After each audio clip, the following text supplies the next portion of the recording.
Assalamualaikum warahmatullahi wabarakatuh. Tabi pun. Apa kabar anak-anakku? Perkenalkan, nama Bapak Romi Abdullah. Di sini Bapak akan mengajar pelajaran pendidikan kewarganegaraan kelas 8. Walaupun dalam pembelajaran kita tidak bertatap muka secara langsung di dalam kelas, Bapak harapkan materi yang kalian terima melewat online ini dapat kalian terima, dapat kalian perhatikan dengan seksama. Oke. Tetap jaga kesehatan kalian. Jika kalian keluar rumah, pakailah masker, kemudian cuci tangan memakai sabun, dan tetap menjaga jarak aman. Baiklah, kita mulai saja materi pertama kita di tahun ajaran baru ini. Oke, silakan dibuka bukunya bab 1. Situ ada tentang memahami kedudukan dan fungsi Pancasila. Di kelas 7 mungkin kalian sudah belajar bagaimana perumusan Pancasila. Masuk subbab selanjutnya, Pancasila sebagai dasar dan pandangan hidup. Yang pertama yang akan kita bahas yaitu latar belakang Pancasila sebagai dasar negara, Pancasila sebagai dasar negara dan pandangan hidup. Nilai-nilai luhur Pancasila, keunggulan ideologi Pancasila dibanding dengan ideologi lainnya, menunjukkan sikap positif terhadap Pancasila dalam kehidupan bermasyarakat, berbangsa, dan bernegara. Oke, kita akan membahas yang pertama yaitu latar belakang Pancasila sebagai dasar negara. Di sini akan Bapak jabarkan bagaimana latar belakang Pancasila sebagai ideologi bangsa dari awal mula Pancasila dan pengertian Pancasila. Oke. Pengertian Pancasila. Secara etimologis, Pancasila berasal dari bahasa Sanskerta, yaitu panca yang berarti 5, kemudian sila yang berarti batu sendi atau asas. Jadi dasar Pancasila berarti berbatu sendi 5 atau memiliki 5 unsur. Istilah Pancasila ini diambil dari buku Nagara Kertagama karangan Prapanca dan buku Sutasoma karangan Tantula. Setelah Majapahit runtuh, maka berkembanglah agama Islam. Akan tetapi pengaruh ajaran Hindu-Buddha yang masih dikenal oleh masyarakat, terutama di Jawa, itu dikenal dengan ajaran Ma atau 5 atau 5 larangan moralitas. Itu secara etimologis.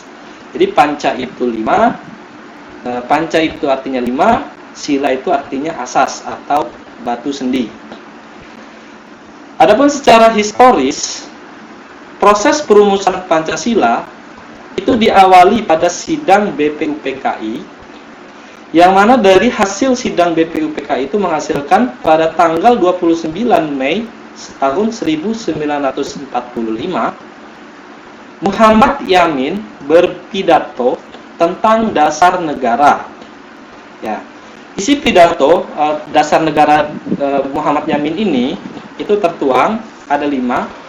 Yang pertama yaitu peri kebangsaan, kedua peri kemanusiaan, ketiga itu peri ketuhanan, keempat peri kerakyatan, dan yang kelima peri kesejahteraan rakyat.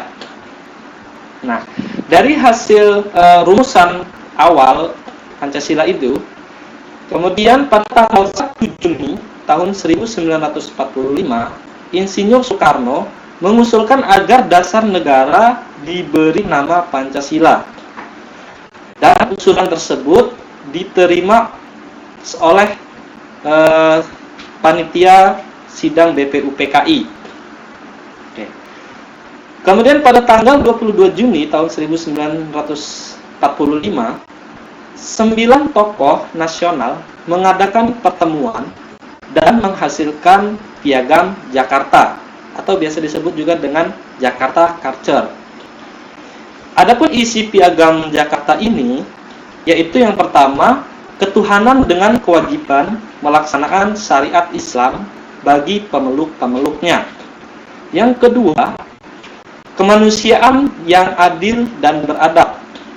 Ketiga, persatuan Indonesia. Keempat, kerakyatan yang dipimpin oleh hikmat kebijaksanaan dalam permusyawaratan keadilan. Kelima, keadilan sosial bagi seluruh rakyat Indonesia. Oke. Itu adalah isi dari Piagam Jakarta atau Jakarta Charter.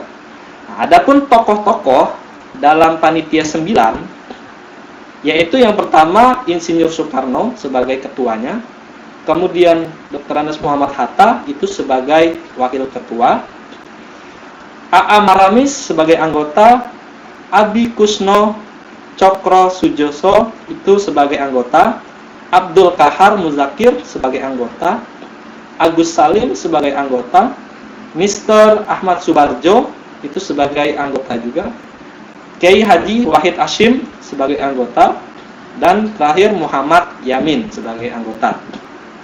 Oke. Kemudian secara terminologis, sehari setelah Indonesia merdeka, maka PPKI mengadakan sidang pada tanggal 18 Agustus tahun 1945 untuk mengesahkan Undang-Undang Dasar Negara Republik Indonesia sebagai Undang-Undang Negara Republik Indonesia. Nah, jadi panitia PPKI ini mengesahkan Pancasila dan Undang-Undang.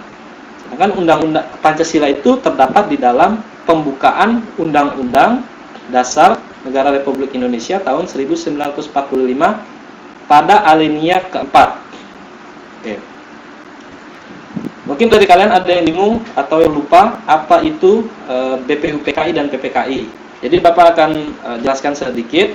Jadi BPUPKI itu artinya adalah Badan Penyelidikan Usaha-Usaha Persiapan Kemerdekaan Indonesia, ya, yang diketuai oleh Rajiman Widyo Diningrat.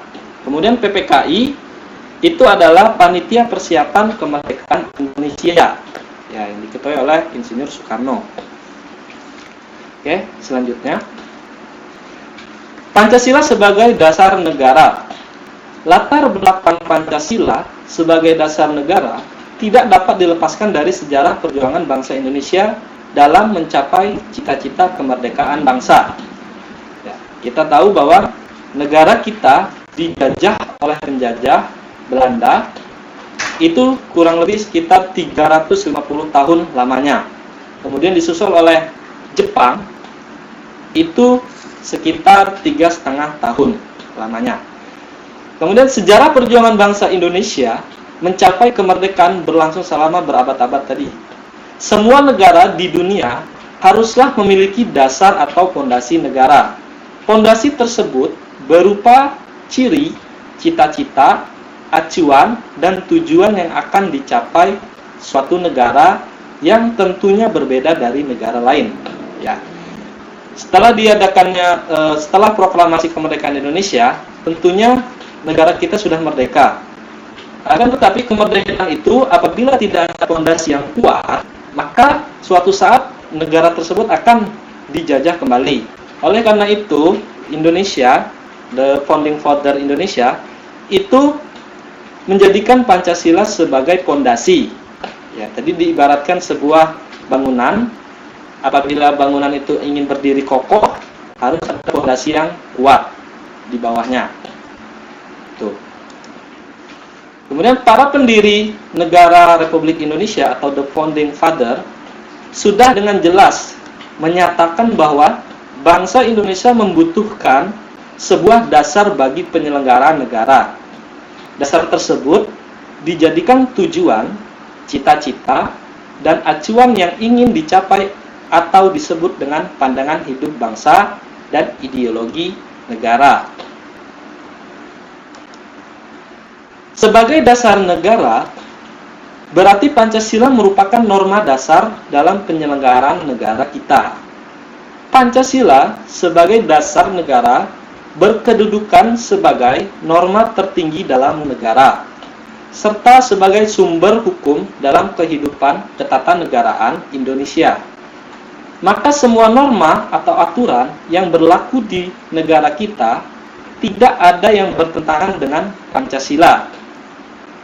Pancasila sebagai dasar negara Republik Indonesia digunakan sebagai dasar untuk mengatur kehidupan berbangsa dan bernegara Indonesia. Hal ini berarti bahwa segala sesuatu mengenai tata kehidupan bernegara harus didasarkan pada Pancasila. Oke. Jadi Pancasila sebagai dasar negara itu merupakan norma aturan dasar bagi penyelenggaraan negara, baik itu peraturan maupun di kehidupan sehari-hari. Di peraturan mungkin sudah dibuatnya undang-undang. Nah, undang-undang itu bersumber harus dari Pancasila, tidak keluar dari Pancasila. Dengan dalam pembukaan Undang-Undang Dasar Negara Republik Indonesia tahun 1945 alinea keempat, terdapat rumusan Pancasila sebagai dasar negara Indonesia. Pancasila disebut juga sebagai dasar falsafah negara atau filosofis Bronselect dan ideologi negara atau biasa disebut statis. Dalam hal ini, Pancasila berfungsi sebagai dasar mengatur penyelenggaraan pemerintahan negara. Adapun pengertian Pancasila sebagai dasar negara dinyatakan secara jelas dalam pembukaan Undang-Undang Dasar Negara Republik Indonesia tahun 1945 yang berbunyi sebagai berikut. Maka disusunlah kemerdekaan kebangsaan Indonesia itu dalam suatu Undang-Undang Dasar Negara Indonesia yang terbentuk dalam suatu susunan negara Indonesia yang berkedaulatan rakyat dengan berdasarkan kepada ketuhanan yang Maha Esa, kemanusiaan yang adil dan beradab, persatuan Indonesia, dan kerakyatan yang dipimpin oleh hikmat kebijaksanaan dalam permusyawaratan perwakilan, serta dengan mewujudkan suatu keadilan sosial bagi seluruh rakyat Indonesia. Oke, lanjut. Fungsi dan peranan Pancasila. Di situ ada 9. Yaitu yang pertama, Pancasila sebagai dasar negara atau stats fundamental norm. Kedua, Pancasila sebagai pandangan hidup bangsa. Ketiga, Pancasila sebagai jiwa bangsa Indonesia. Keempat, Pancasila sebagai kepribadian bangsa Indonesia. Kelima, Pancasila sebagai sumber dari segala sumber hukum. Keenam, Pancasila sebagai perjanjian luhur. Ketujuh, Pancasila sebagai cita-cita dan tujuan bangsa Indonesia. Kedelapan, Pancasila sebagai falsafah hidup yang mempersatukan bangsa. 9. Pancasila sebagai ideologi bangsa Indonesia. Oke, kita akan jabarkan satu persatu dari ke-9 fungsi dan peranan Pancasila ini. Yang pertama yaitu Pancasila sebagai dasar negara atau stats fundamental norm. Oke. Pancasila tertuang dalam pembukaan Undang-Undang Dasar Negara Republik Indonesia tahun 1945. Yang berbunyi tadi, maka disusunlah kemerdekaan kebangsaan Indonesia itu dalam suatu Undang-Undang Dasar Negara Indonesia yang terbentuk dalam suatu susunan negara Republik Indonesia yang berkedaulatan rakyat dengan berdasarkan kepada ketuhanan yang Maha Esa, kemanusiaan yang adil dan beradab, persatuan Indonesia, dan kerakyatan yang dipimpin oleh hikmat kebijaksanaan dalam permusyawaratan perwakilan, serta dengan mewujudkan suatu keadilan sosial bagi seluruh rakyat Indonesia. Oke, jadi Pancasila sebagai dasar negara ini dalam Kamus Besar Bahasa Indonesia, kata dasar itu berarti alas atau fondasi atau pangkal suatu jalan atau pendapat.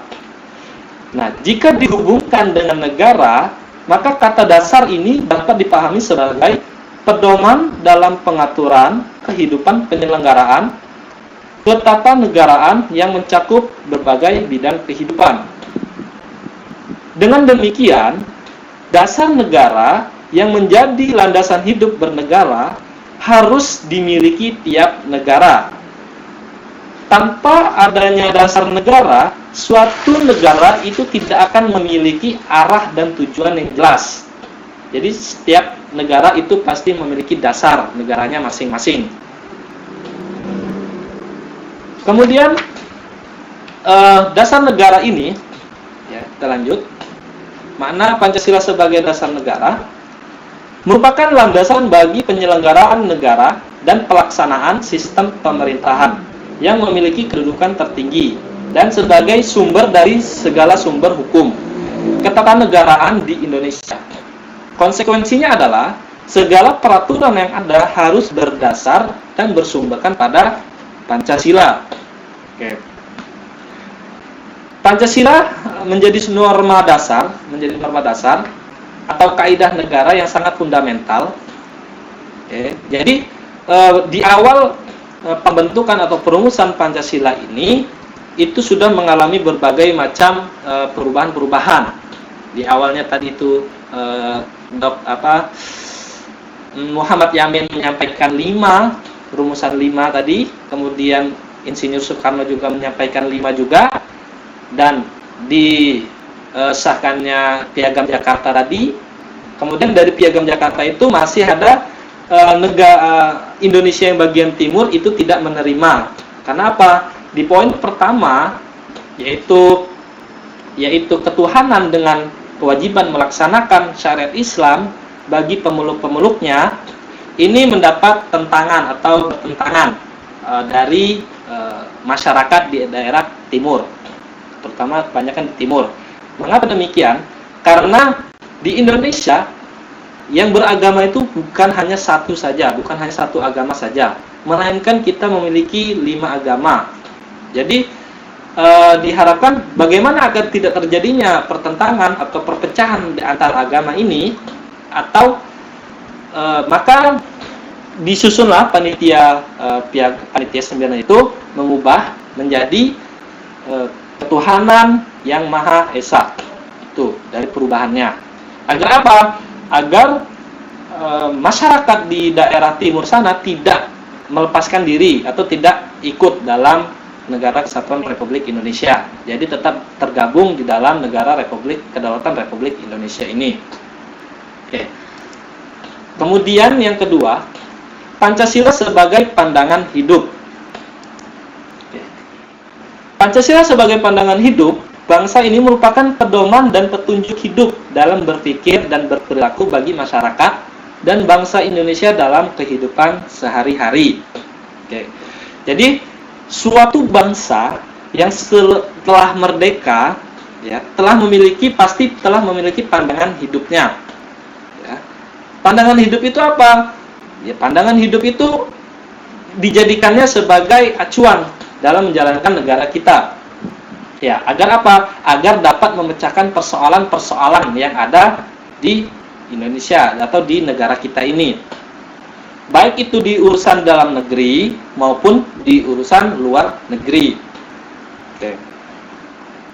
Misalnya, sebagai contoh, suatu bangsa yang dijajah pasti memiliki pemikiran bahwa penjajahan itu harus dihapuskan karena membawa penderitaan dan kesengsaraan.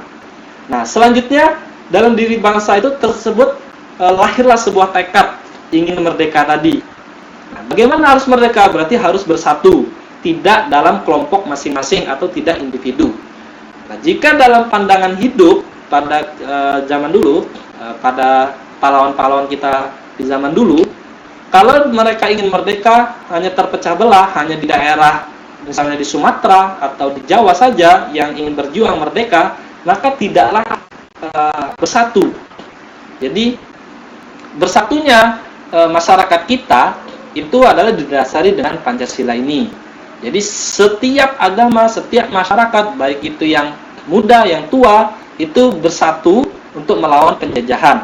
Agar apa? Agar bertekad untuk memerdekakan bangsa kita, tekad untuk persatuan, tekad untuk kesatuan, untuk melepaskan diri dari penjajahan pada saat itu.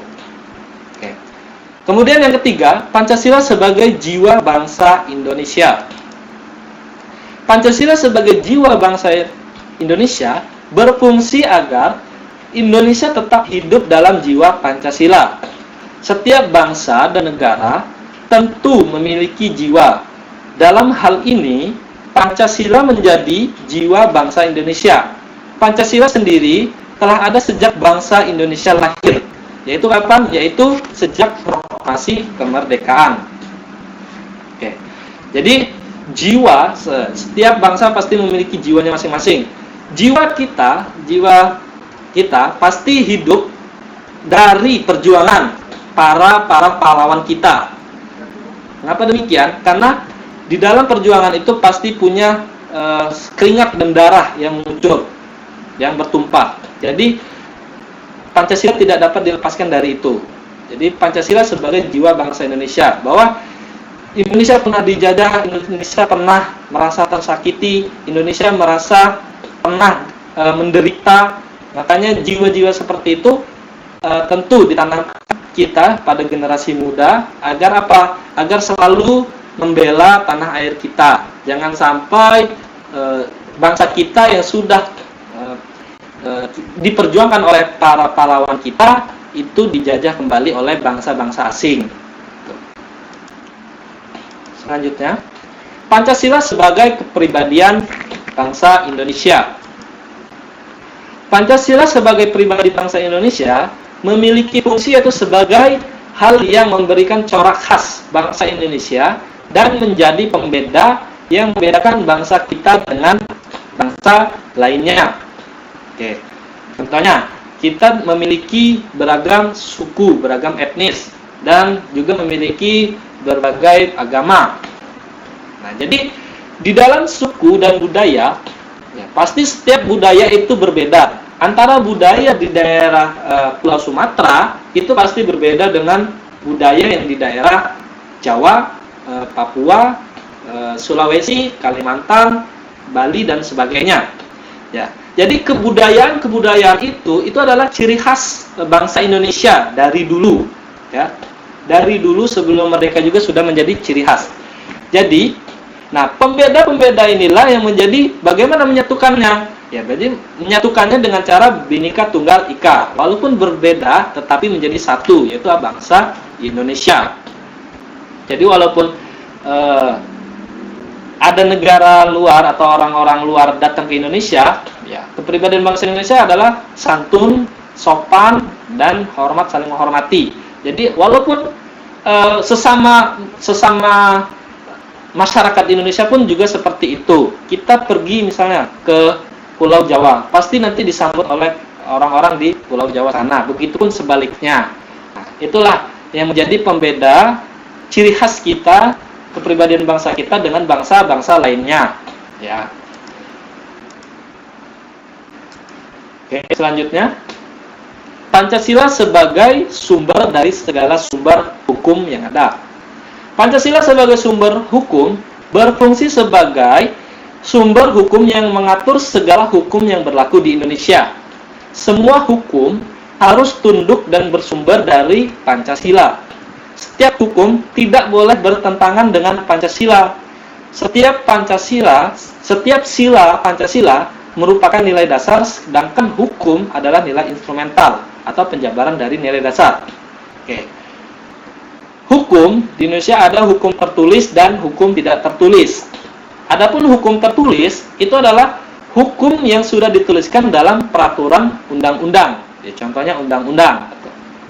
Kemudian hukum yang tidak tertulis itu adalah sebuah peraturan yang hidup di masyarakat. Ya, sudah hidup di masyarakat sejak dahulu. Ya, contohnya adalah hukum adat istiadat.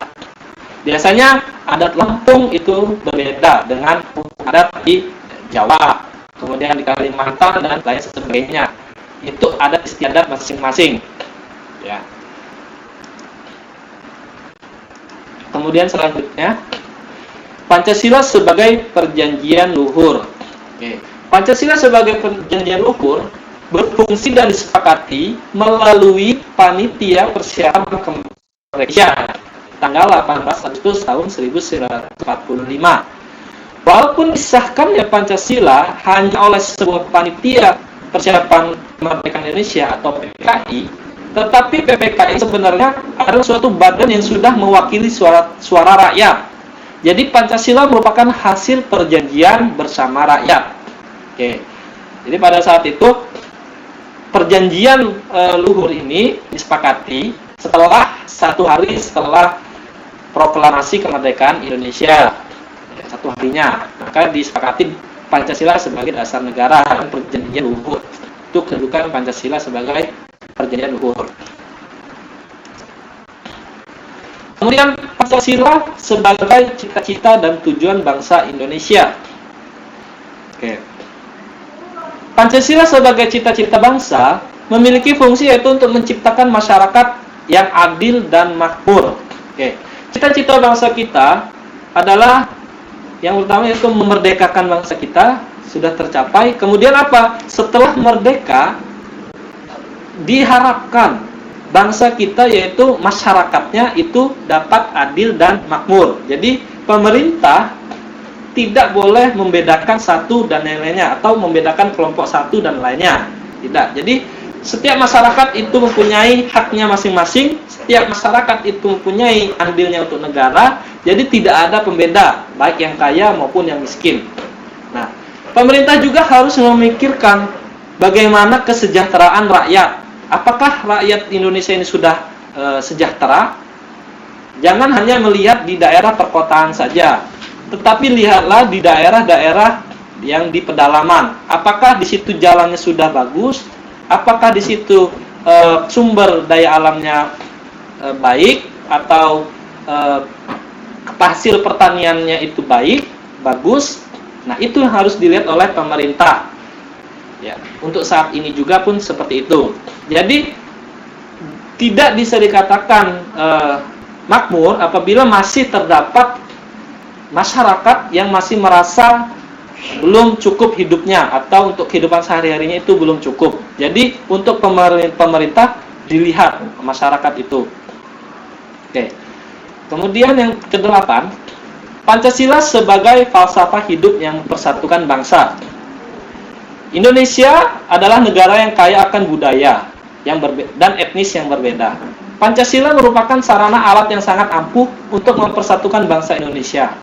Pancasila mengandung nilai-nilai luhur, adil, bijaksana, dan tepat bagi bangsa Indonesia untuk menyatukan rakyat Indonesia. Ya, tadi sudah dijelaskan bahwa Indonesia ini kaya akan budaya, baik itu sumber daya alamnya maupun budayanya. Nah, di antara budaya-budaya itu pasti ada perbedaan, di antara suku juga pasti ada perbedaan. Nah, bagaimana untuk menyatukan suku-suku ini? Yaitulah dengan Pancasila. Jadi tidak ada suku satu dan suku lainnya itu merasa hebat, tidak ada. Jadi suku satu dan yang lainnya itu saling membantu, bersosialisasi. Kalau kita dalam kehidupan bermasyarakat adanya gotong royong, ya walaupun di daerah di lingkungan kita, contohnya ada suku Semendo, Sunda, Jawa, Lampung dan lain-lain, Medan. Nah, tapi di dalam suatu wilayah itu, suatu lingkungan itu tidak dapat perbedaan. Jadi bersama-sama. Jika ada kerja bakti bareng. Jika ada poskamling, ya untuk poskamling bareng. Ya, jadi bersatu, tidak ada perbedaan. Jadi tidak menilai dari suku, kamu suku Jawa, kamu suku Semendo, kamu suku Sunda, tidak. Jadi semua satu yaitu apa? Indonesia. Itulah yang menyatukan Pancasila sebagai falsafah hidup yang mempersatukan bangsa. Kemudian yang ke-9, yang terakhir, yaitu Pancasila sebagai ideologi bangsa Indonesia. Dapat diartikan sebagai visi atau arah dari penyelenggaraan kehidupan berbangsa dan bernegara. Dengan terwujudnya suatu kehidupan yang menjunjung tinggi nilai ketuhanan, nilai kemanusiaan, nilai kesatuan, nilai kerakyatan, dan nilai keadilan dalam kehidupan berbangsa dan bernegara. Oke. Ideologi di sini dalam Kamus Besar Bahasa Indonesia, ideologi itu berarti cara berpikir. Jadi, Pancasila adalah ideologi bangsa sehingga dipandang adalah suatu hasil pemikiran bangsa Indonesia yang diambil dari nilai-nilai adat istiadat yang terdapat dalam pandangan hidup masyarakat Indonesia. Oleh karena itu, Pancasila sebagai ideologi nasional merupakan sistem nilai yang paling ideal, dicita-citakan dan diyakini kebenarannya untuk diwujudkan dalam kehidupan bermasyarakat, berbangsa, dan bernegara. Jadi itulah ciri ideologi bangsa kita adalah Pancasila. Ya. Pentingnya ideologi bagi suatu bangsa. Ideologi sangat menentukan eksistensi suatu bangsa dan negara yang menjadi pedoman bagi bangsa dan negara tersebut untuk mencapai tujuan melalui berbagai realisasi pembangunan. Ideologi sangat penting karena memberikan dasar, arah, dan tujuan bagi bangsa dan negara dalam menjalankan kehidupannya. Oke. Jadi suatu bangsa tadi harus memiliki ideologi juga, pandangan untuk menjalankan sistem pemerintahannya. Bagaimana ke depannya, bagaimana hubungannya dengan bangsa-bangsa lain, dengan negara-negara lain. Jadi itu. Jadi tidak mengikuti bangsa lainnya juga ideologinya. Jadi ideologi bangsa kita itu berdiri sendiri, hasil dari rakyat, dari kehidupan rakyat di Indonesia. Oke. Mungkin cukup sekian untuk materi kita pada pertemuan pertama ini. Untuk ada soal, silahkan kalian menjawab soal-soal berikut ini. Kalian tulis dan jawab di buku latihan kalian. Kemudian nanti kalian foto dan kirim ke grup WA PKN. Silahkan kalian tulis.